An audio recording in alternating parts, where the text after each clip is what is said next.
आपको बताते हैं मणिपुर मामले को लेकर सदर से कांग्रेस डेलीगेशन की मुलाकात। मल्लिकार्जुन खड़गे, जयराम रमेश, केसी वेणुगोपाल रहे शामिल। मणिपुर तशद्दुद पे अब तक 75 से ज्यादा लोगों की मौत हो चुकी है। वजीर दाखिला अमित शाह मणिपुर के दौरे पर हैं और इसको लेकर ही आज खड़गे ने मुलाकात की है। राष्ट्रपति से मुलाकात उन्होंने की है। साथ में केसी वेणुगोपाल भी मौजूद थे। मल्लिकार्जुन खड़गे, जयराम रमेश, केसी वेणुगोपाल शामिल थे। तो ब्रेकिंग न्यूज लगातार आपको बता रहे, मणिपुर मामले को लेकर सदर से कांग्रेस डेलीगेशन की मुलाकात।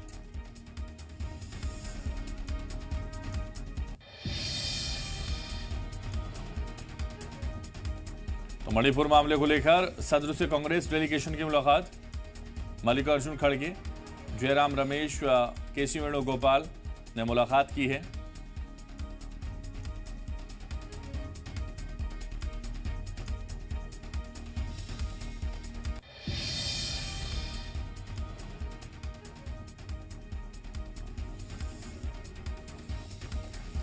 सदर जमहूरिया से मुलाकात की है और इस मुलाकात में मणिपुर के तशद्दुद को लेकर बातचीत हुई है।